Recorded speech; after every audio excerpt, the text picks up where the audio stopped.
is Olivia, and I will be telling you all about public transportation.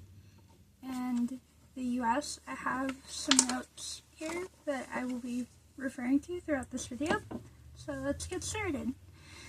Public transportation is one of the key aspects of American life. Dating back to the 1890s, public transportation was a really key part of American life. Back in 1889, a person could take public transportation from New York to Los Angeles or San Francisco, and they would be able to do that by leaving their apartment and taking an electric taxi to the train station. And this was a fairly normal and easy process. It really wasn't until the 1940s when gasoline-powered vehicles became more common because they were more reliable, they were less heavy, and they were a lot cheaper and easier to make thanks to technological advancements from the Second World War and the First World War. And so they became a lot more accessible, and a lot of cities decided to take out their public transportation. In Seattle, they took it out in 1940, and they decided to completely remove their trolley rails in 1941, according to Jim Kasner's article, Trackless Trolleys in Seattle.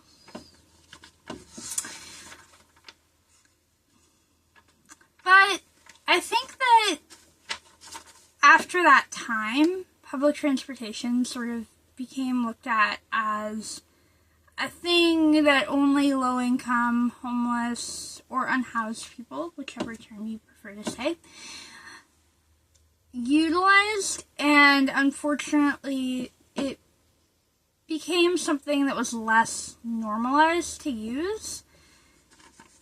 Even though it's better for the environment, we know this thanks to countless studies and information regarding that.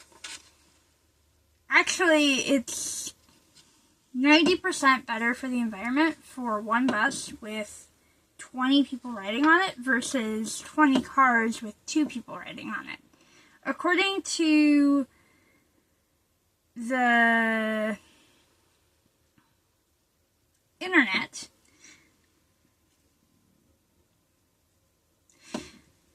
specifically one of the environmental websites, which I'll have all this down in the description below, sorry.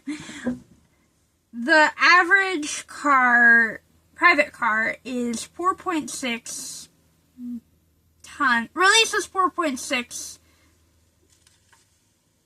CO2 emissions. So you can divide that number by 20 people, so full bus, and that number is 0.3 CO2, which is emitted into the atmosphere, which is around 90% better than your average car. So if you were to do that math for, say for example, rush hour, you would be saving a ton of fuel, a ton of horsepower, and a ton of CO2 from going into the atmosphere if more of us took the bus.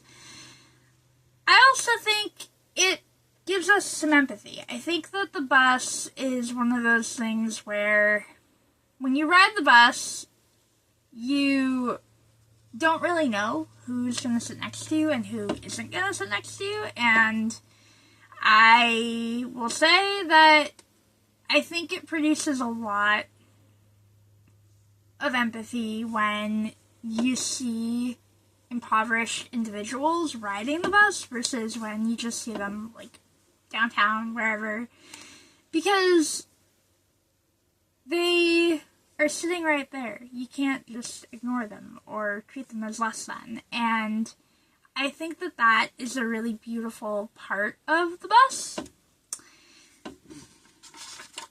And I think that it's a beautiful part of American history that we have had such good public transportation in the past, and I think it's really sad that we've let that go.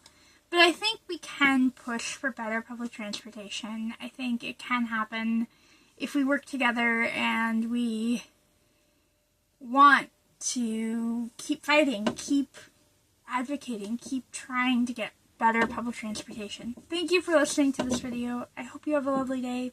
Bye-bye.